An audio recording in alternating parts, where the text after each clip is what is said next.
Welcome back to Bitcoin Season 2 Writer's Room. I'm Charlie. And I am Colin, and it is the free Ross is freed, motherfuckers edition. Baby. Huge news this week. Yeah. Massive dub for the boys.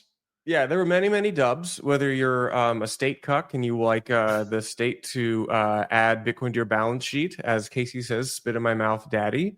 Or if you enjoy regulatory clarity, you can have that too. But if you're a true OG cypherpunk, then cypherpunk libertarian, then Ross getting getting his full pardon is like the thing to celebrate. So many of us are here because of Ross, and here it is. Here's the picture. If you're watching this is on stream. free_Ross, the account that I believe his wife or his mom runs. Picture of him with a beautiful little house plant. House plant, not a cell plant. The plant makes this for me because it shows you every little shred of humanity that you have to cultivate in a situation like that, where you are in max lockdown penitentiary situation. And yet this is Ross with I assume on his back is a bag full of stuff that he brought into prison. This is him the night of being released. Pretty quick turnaround. It seems like Trump signed the pardon and then he was released within a few hours. Wasn't quite on day one, but we'll take day two. I'm sure Ross isn't necessarily griping about it. Yeah, I mean, that's the thing. I am, pretty strict that it was very clear. It was either day 1 or 24 hours. Both of those passed. But the thing is, this, I consider this a sticking to your promises. The new President Trump has not just commuted, but full pardoned Ross's sentence, and he is out. So we don't care that it happened only a few hours later. Ross is out, and he's free, and he's actually been already publicly communicating. He did a video. We won't do this video, but like he's TLDR is like, I want to get out there and talk about freedom and stuff. But Colin and I are going to talk about how we got here. I'll think a lot of the personality of all the weird internet esotericisms, all the stories underneath the darknet market, even just like the user experiences themselves. They stand, they're almost lost to time. You can see some of these preserved in like firsthand accounts and in comments on the internet, but like it's kind of hard to collate these. So Colin and I we're gonna talk about this. And this is the story of the Silk Road and Ross Ulbricht, the founder of it, the man, the myth, and the marketplace that really thrust Bitcoin into the spotlight early on. And I think, to your point, it is kind of a lost art, I should say, navigating these dark web marketplaces for the average Bitcoiner. That's not to say that all of us should be going on to Tor browser and buying ecstasy off of Empire or something like that, right? But it is to say that I think that what the Silk Road represents is really the salad days of Bitcoin that were grimy, underground, fuck the man. And you had guys basically buying Bitcoin the first time so that they could do things like buy drugs off the dark web. They were learning PGP encryption, all of these cypherpunk tools that really laid the bedrock of the more anarcho-capitalist side of the Bitcoin movement, which have really been overshadowed by the number go up, Austrio-libertarian view of sound money. They go hand in hand, and there's like a Venn diagram, I should say, rather, where they intersect. But I do think that there's something to be said about this is a kind of relic of an older culture in Bitcoin that is much less representative of the actual dominant Bitcoin culture as it was 7, 8, 9, 10 years ago. Yeah, it's really fascinating because the number one voice in Bitcoin today, like Michael Saylor, talks about supercharged money. It can't be altered. It's very much centered on Bitcoin, the asset.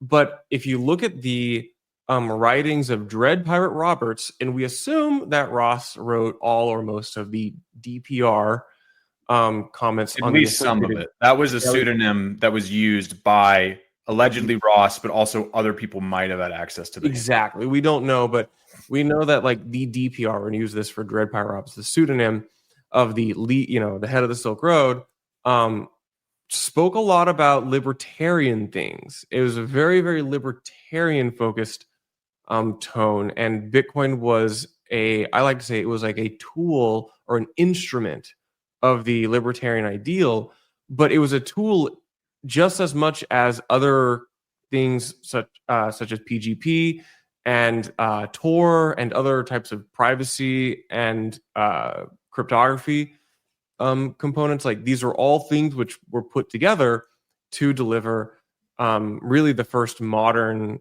and most well-known darknet marketplace. So where do you want to I think start? Yeah, I think we'll just start with the high level flash history of what happened. So Ross Ulbricht founded the Silk Road in February 2011. Bitcoin was still relatively obscure at the time. It was kind of the domain of garage shop hobbyists who were on Bitcoin Talk and things of that nature, and the cypherpunk mailing list, playing around, mining.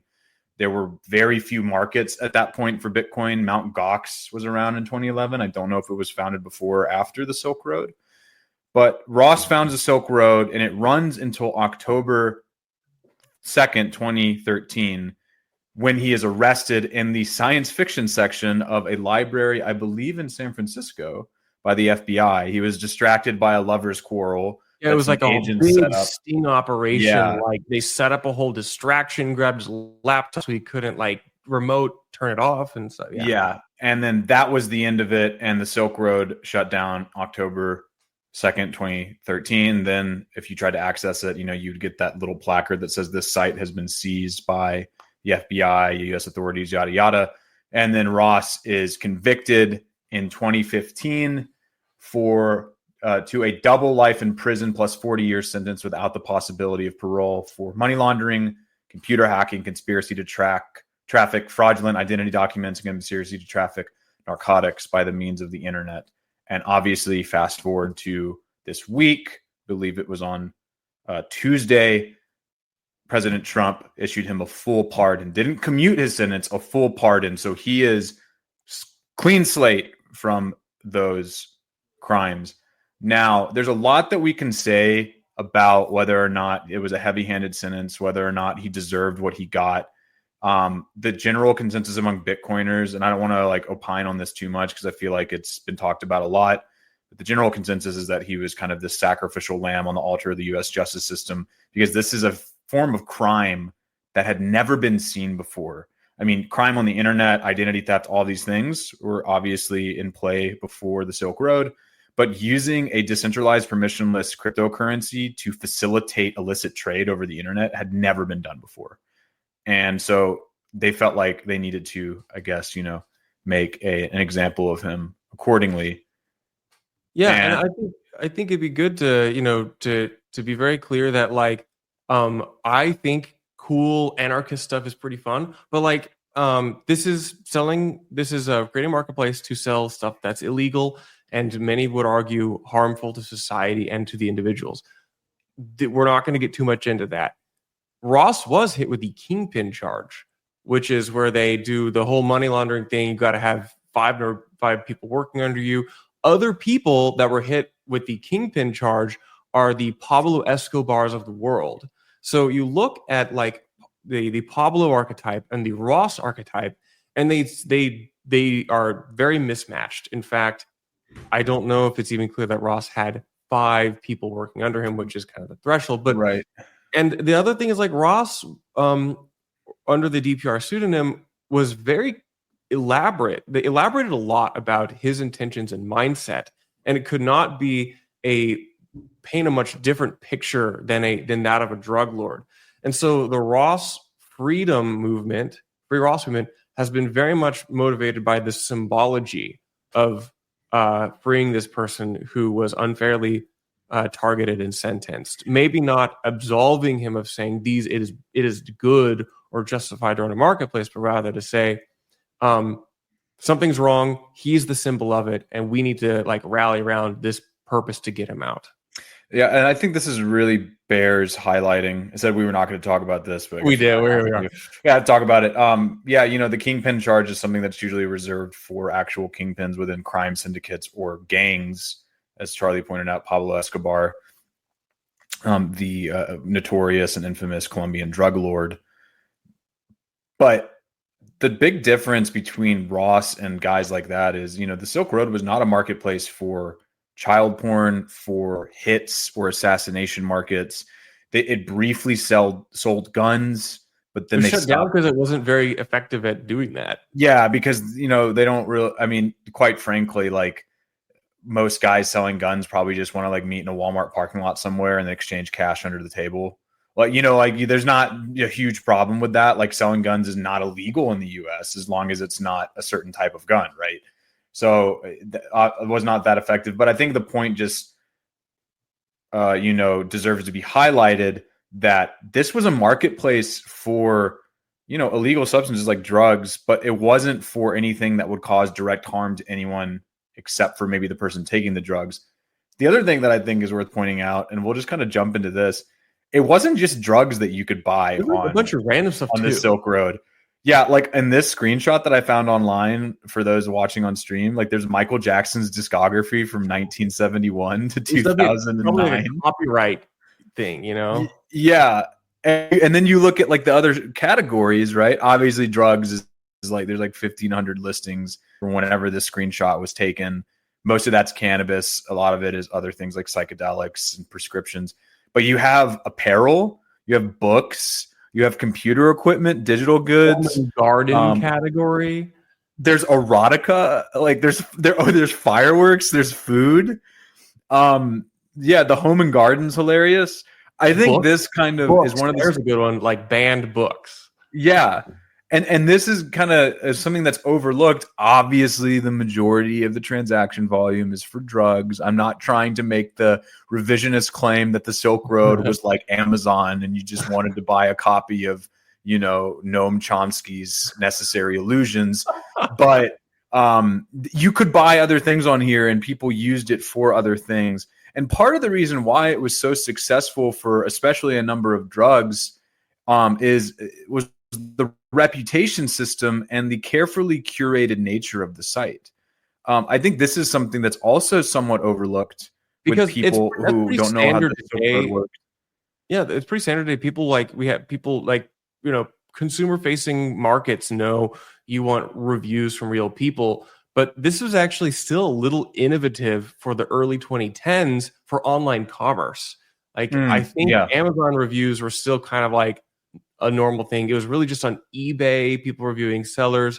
And so this was still kind of a cutting edge product, like consumer facing feature. Yeah, and you could go and you would click on allegedly you would click on a seller, and then that seller would have feedback and ratings. And you could click on specific products that seller was marketing, and you could look at what the ratings were for that. So like right here, it's for recent feedback for different sellers. You'd have like feedback like 5 out of 5 stars, AAA, next day shipping for the win.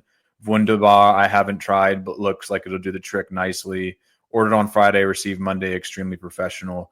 And I think this is something that's an underappreciated feature of these online marketplaces, especially in the age of fentanyl. Like this was not as much of a problem back then, but now you hear stories of people overdosing on drugs like cocaine that are cut with fentanyl, right? And with these marketplaces, one of the great things is you can actually quality control some of the stuff that you're buying. Now, there are some people who are listening who are like, well, you just shouldn't be buying the drugs at all, bro. And it's like, well, yeah, sure. But like people are going to buy the drugs. I would rather them be buying the drugs in a way that can ensure that they're not going to randomly OD on a fatal substance like fentanyl. So Silk Road is live, and it's got this like broad marketplace component to it. It begins to like gain suppliers and sellers and a really wide, robust network of people who are using it.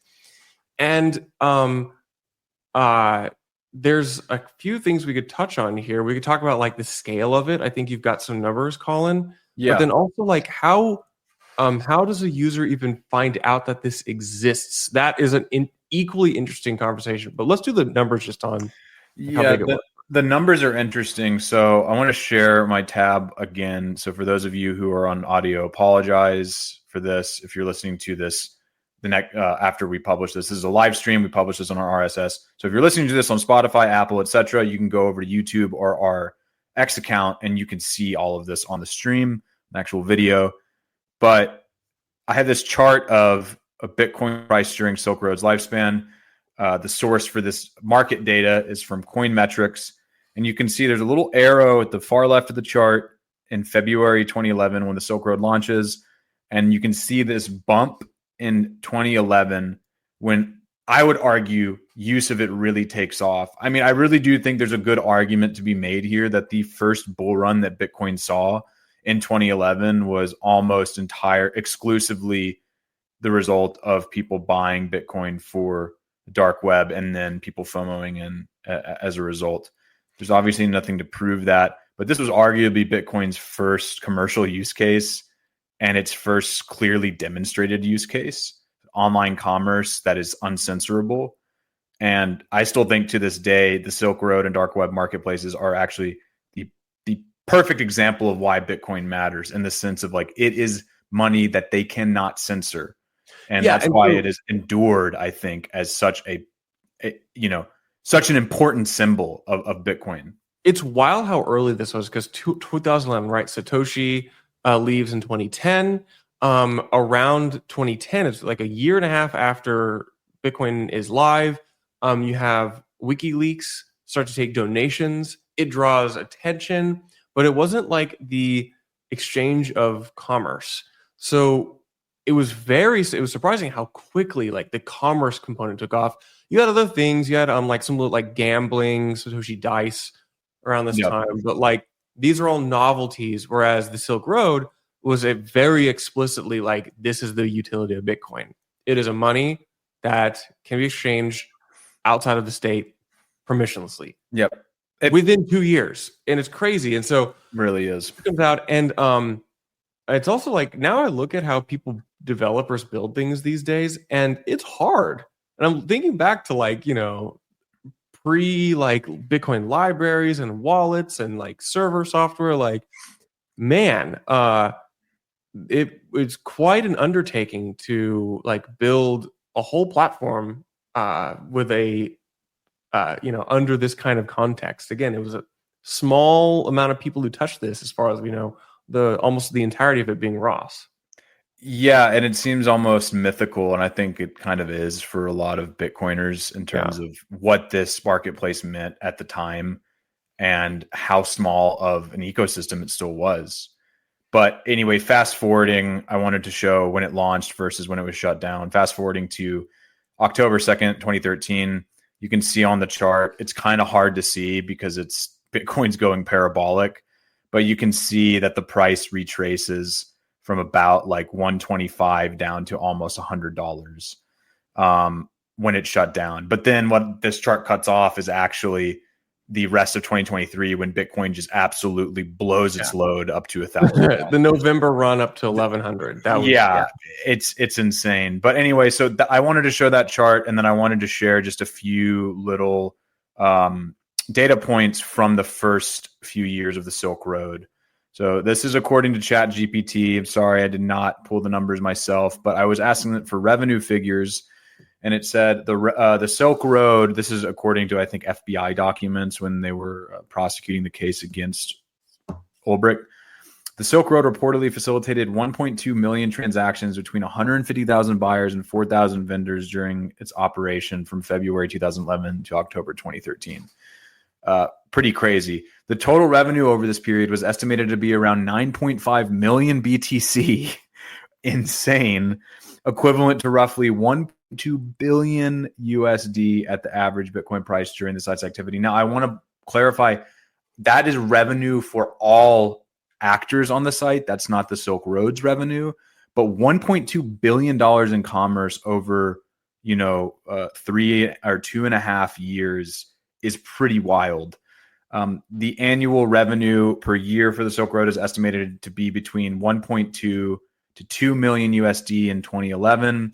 In 2012, it's estimated to be 15 to 45 million. And then in 2013, it's estimated to be between 22 million and 65 million. So you can really see, if that chart that I just showed didn't drive home in terms of the adoption, you can really see the Silk Road's user base grow over its 2.5-year time span. Yeah. And the commission was roughly 8 to 15% on each transaction. And Ross Ulbricht's wallet was found to contain approximately 144,000 Bitcoin, all of which was seized by the US government, worth about 28.5 million USD at the time of his arrest. That is just an absolutely incredible sum of money that today would be worth close to what the US is going to put in our strategic Bitcoin reserve. Holy shit, dude. This would be worth, am I reading this right? $15.17 billion. Yeah, it's crazy, man.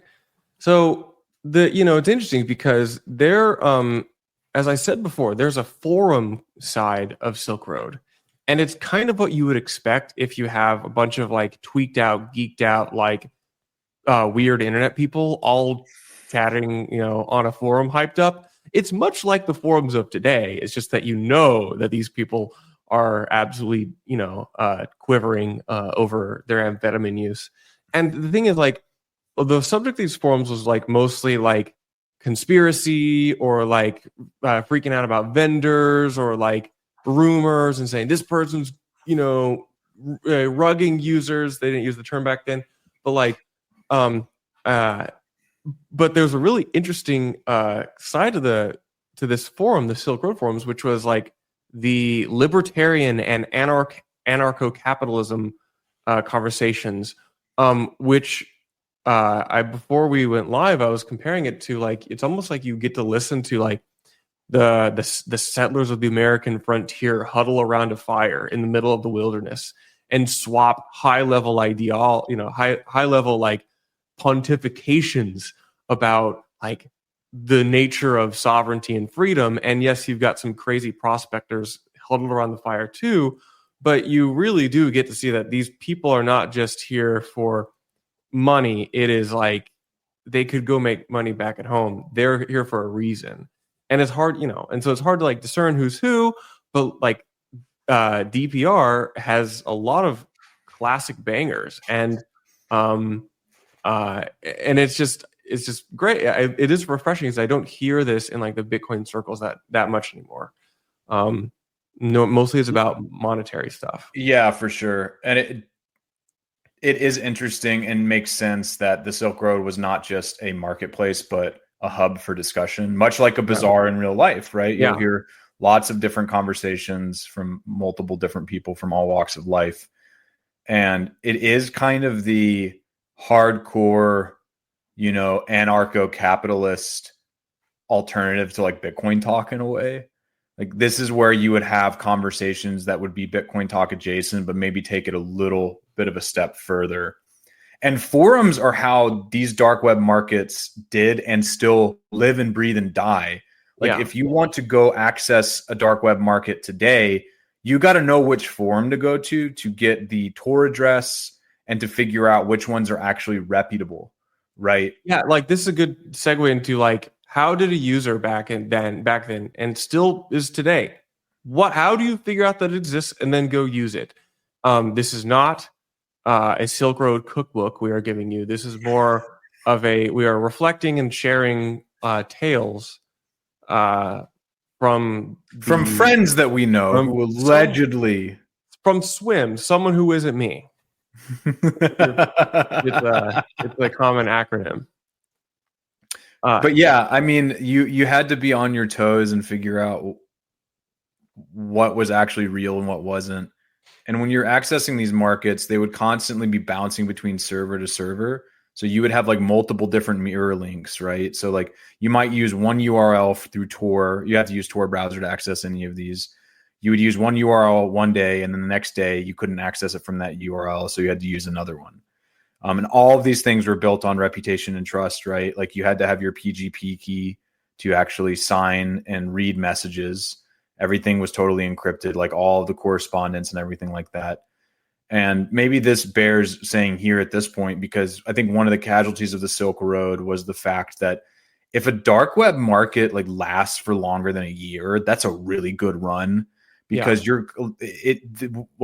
the community that used the Silk Road, if we can call it a community, let's just say the proprietors of the Silk Road really lost something when it got taken down, because now you're kind of playing on this merry-go-round of new dark web markets every week, like flavor of the week for the dark web. Exactly. And these things are either pulled because they're shut down by the U.S. government or government officials in the hosted country, or a lot of them have rugged their users. Well, they'll get a user base going, because all of these wallets are like, unless it's done the right way, they're hosted by the website, right? So like sometimes, I mean, that's a good question. I don't know how the wallets. I actually don't know what the current modern implementation is. I know they tend to prefer Monero over Bitcoin these days. Yeah. But beside the point, I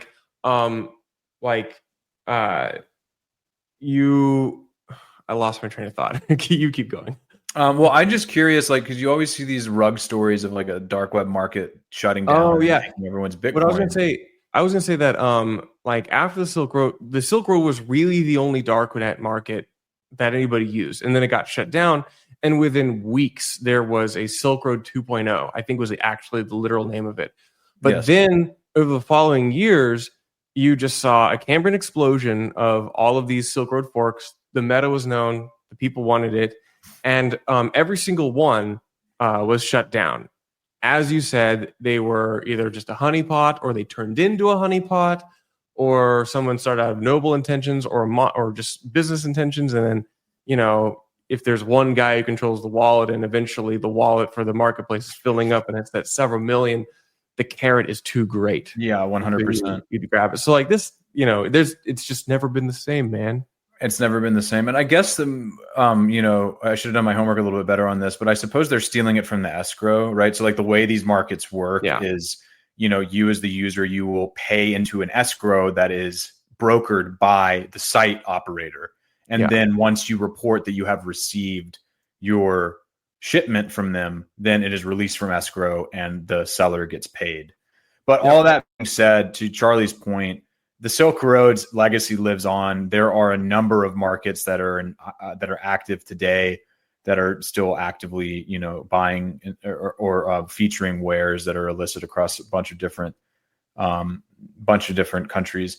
Interestingly enough, kind of a side note, and then maybe we can hop into the downfall of the Silk Road, because I think this is a pretty important part of the story. I think a lot of the cannabis selling on current dark web markets is actually legal weed that is then resold through the dark web. I have no way to prove this, but I remember I was going to the post office to ship something when I was in Denver, and I saw a guy walk in with like 24, I mean, freaking like, you know, 8-sized boxes under his arm, and he had like a beanie on. He looked absolutely blitzed out. And I was sitting there thinking, it's like, I guarantee you this dude is going to his local pot shop and purchasing 8s and then selling them on the dark web for like a 10, 15, 20% markup. Wouldn't be surprised. It's just good business. Okay, so what happens at some point, and you may want to share details what you've got, but like at some point, like the authorities say, "Oh, we got to shut this down." So they start working on it, and the FBI is involved, and cyber crimes is on it, and they basically find a couple points to track down. They find like, you know, a place where Ross left an email address associated with him somewhere, and then it's just a matter of time for them to figure out exactly how to get in. So the timeline is somewhat fuzzy here. Funnily enough, on the FBI's website, they say on January 27th, 2011, I guess right before it launched, a tax agent discovered a post about the website on an online forum. So what's interesting is like the FBI conceivably had their nose on this case from the get-go.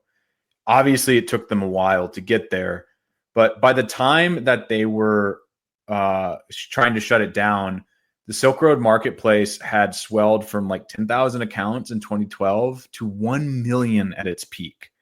Now, that's not necessarily all unique users, but that's still an incredible footprint for how many people were using this. So what happened in 2013, a Silk Road administrator, because at this point, Ross had staff. He was paying like 50 grand a month for security. He had staff under him to manage payment flows, escrow, support desk help, all that kind of stuff. One of the administrators, a man named Curtis Clark Green, was arrested for cocaine possession. This is taken verbatim from an article I wrote for Bitcoin Magazine in 2019. Undercover agents got their hands on the first human link to the site when he was arrested. The head of the task force that arrested Green, Carl Force, took over Green's account and used the pseudonym Knob to speak to Dread Pirate Roberts via Silk Road's private chat. And he used Green as an informant. Now, here is where the whole story takes a dark turn. And this is where Ross has been accused by officials of trying to order an assassination against Green. And we're going to get into what that means and why he was never actually charged for that crime, which I think tells the whole story. Yeah. But masquerading as a member of a drug cartel, Knob, again, this is Carl Force, the agent who is masquerading as Green, told DPR that he had mucked up a cocaine sale by accident, sending it to Green. Knob asked Dread Pirate Roberts if he needed help rectifying the situation with Green. Though DPR was hesitant at first, he eventually took Knob up on the offer, first by asking him to rough Green up so he'd cough up the funds he stole, then by ordering his assassination. Agent Force, still posing as Knob, faked a torture scene in a Salt Lake Marriott and forged Green's death. The price tag for the job was $80,000 in Bitcoin.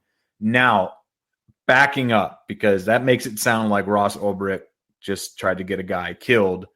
Now, here's where it gets complicated. There's no way to prove that Ross was using DPR for that communication. In fact, the man who was supposedly ordered to be assassinated, Green, was on a podcast years later saying that multiple people had access to the DPR handle, including himself. So he's like, if I had access to it, who else had access to it? Now, a number of other problems here. We have no idea if the FBI is telling the truth about the sequence of events here. As far as I know from the court documents, a lot of this communication was withheld or redacted or sealed under the documents for evidence were sealed. So some of the claims are that agents basically planted this, or that an agent himself had appropriated the DPR handle and was communicating with another agent. The other thing that is also said is that the FBI forged these correspondence after the fact so that they could try to charge Ross with an attempt of murder. Importantly, Ross was never convicted of, nor even charged, nor even tried for trying to commit murder. So I think that's one of those things where, honestly, when I wrote this article, I wish I could go back with what I know now, because I would have treated this section differently. It's also important to put into context. Like, look at the FBI agents the one in particular who was most involved in this. He was a chaotic motherfucker. Like, this guy was arrested for cocaine possession, not like because he seized it, because he was just on it. Yeah. And you look at his methodology and like the people around him, if I can remember correctly, like they actually look like the bad guys. Yeah. And to your point, so Carl Force, the guy who was communicating with the DPR handle allegedly for the assassination, and Sean Bridges, a Secret Service agent, were later convicted of stealing Bitcoin related to the case. Yeah, one of them was extorted, I think, either Ross himself or people on the platform. One of them was actually actively extorting vendors on the platform, and the other, grabbed some that was just sitting around, and for themselves. So, some of the good guys. Yeah, some of the agents in here were obviously corrupt. The Ulbricht's defense said, hey, by the way, Silk Road servers were seized before the prosecution took place, and they could have been tampered with and likely were tampered with. I think there was evidence for that in the trial as well. Yeah. So I wanted to just put that segment in there because I think when this gets shared within mainstream circles, and I know we're not talking to a mainstream circle, we're talking to a bunch of, Bitcoiners who live and breathe this stuff. Yeah. This is the thing that people will see, and they'll say, Donald Trump pardoned the guy who tried to get someone killed. And then there were like claims that like 8 more assassination attempts were hits were ordered, which is kind of ridiculous. Yeah. I actually didn't look into that and see who it was for, but none of that ended up making it into the case. And so like at this point, after Green got compromised, one thing led to another, and eventually the FBI homed in on Ross in that science fiction section of the library, took the laptop that he was using to work on for the Silk Road, and then the rest is history. He was apprehended, arrested, and sentenced to jail. Sentenced to prison, I should say. Yeah. So there's some other things about like Ross's case, like he wasn't really allowed to defend himself in a way which is like what we expect in a court setting. And then, we've talked about Ross this whole time. I want to like shout out because like Ross was in jail for 11 years while his mother, Lynn, basically pivoted from like Ross's mom to basically teaching herself and figuring out how to navigate this unwinnable game of bureaucracy, public advocating, and dealing with all the crazy Bitcoiners while the price of Bitcoin goes up and down. And she like did it. It is kind of an amazing story, but it is incredible. I mean, honestly, that's the thing I was thinking as we were starting this live stream. You know that meme where it's like, he didn't cry at the Titanic. Oh my God, do boys even have emotions? Yeah. And then it's the yes, Chad, and he's like sobbing. And I feel like the perfect caption for this is like, he's now like, Ross can finally hug his mother again. Yeah. It's like, that's the thing that honestly sends me about this. When I was talking to my wife about it, I was like, Trump pardoned Ross. Now, her watch is over. Lynn Ulbricht can rest and actually spend time with her son again. It's incredibly touching because she was indefatigable about her pursuit of her son's freedom. She showed up at conferences in Bitcoin, libertarian conferences. She interfaced with politicians and Ross's wife too, in managing that X account for him. They would literally take letters that Ross wrote to them, and they would a lot of people don't know them. that. Like you saw a tweet from Ross that was a letter that he wrote them from prison, and then they would transcribe it and tweet about it. And like, shout out to his wife. That woman has titanic levels of patience, and the fact that she stayed with this man with no hope, like zero hope, until this last election cycle, which I think is like a huge dark horse too. I don't think anyone in 2016, right, would have fathomed that Trump in his second term would do something like this. And it obviously endeared him to very many Bitcoiners and libertarian proponents alike. One quote here that I have from Lynn, Ross's mother, from that article I wrote. I'll just read these last 2 paragraphs. Even with its progenitor in jail, the online underground market model that Ulbricht initiated persists and still does today.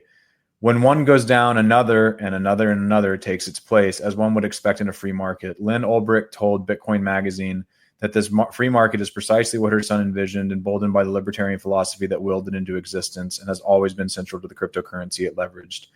Quote, I think Ross's motivation in creating Silk Road was to provide a truly free market that was private and used Bitcoin, as he saw the potential for monetary freedom that Bitcoin provided, she said. Even the sentencing judge said she knew he created the site for philosophical reasons. She just wasn't convinced he had given up that philosophy and felt justified in condemning him to die in prison for it. I think that last part is super interesting. It's like the philosophical case for this marketplace was always at the heart of the story, even the judge, according to Lynn Ulbricht, recognized that. And it goes back to what you were saying about the forums. Like, the Silk Road is more than a marketplace. It's a statement. It's a flag in the ground, right?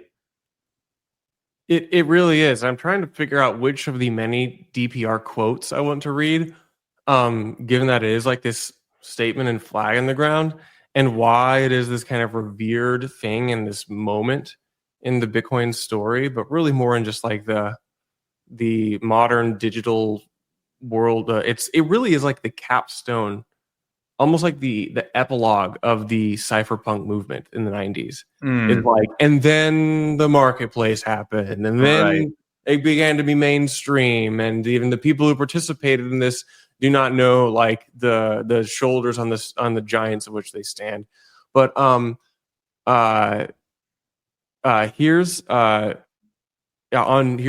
quote in response to on DPR's excitement at Silk Road's success.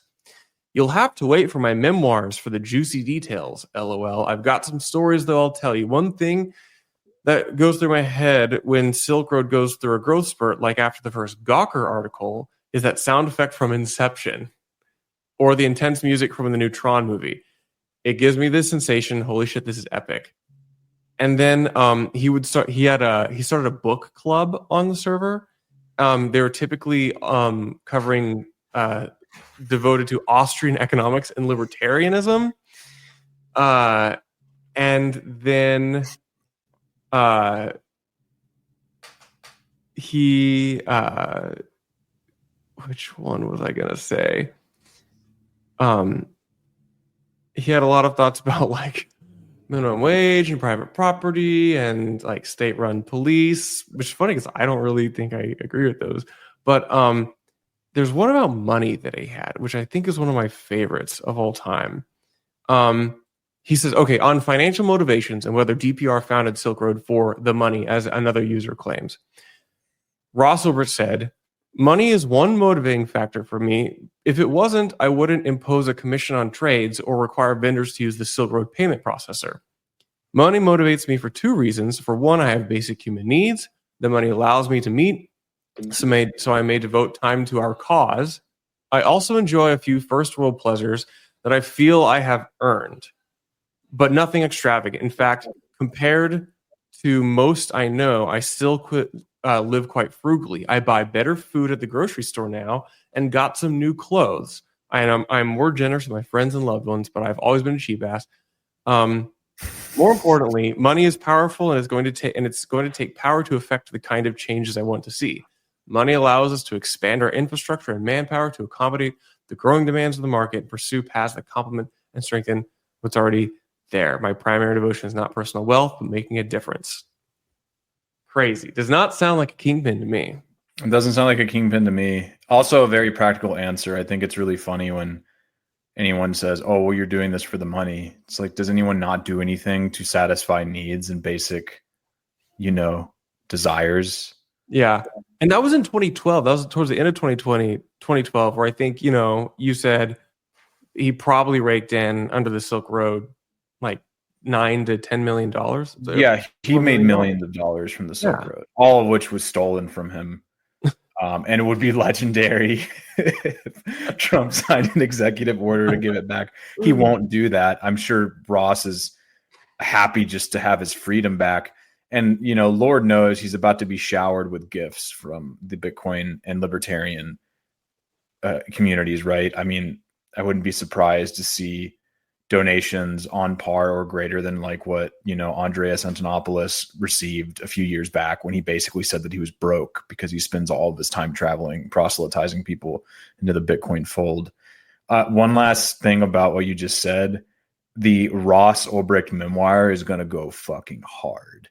Bro. That is going to go. I so hope that he actually. There is one thing I if we could count on one thing, because we can't expect him to come join the Bitcoin discussion or the crypto discussion.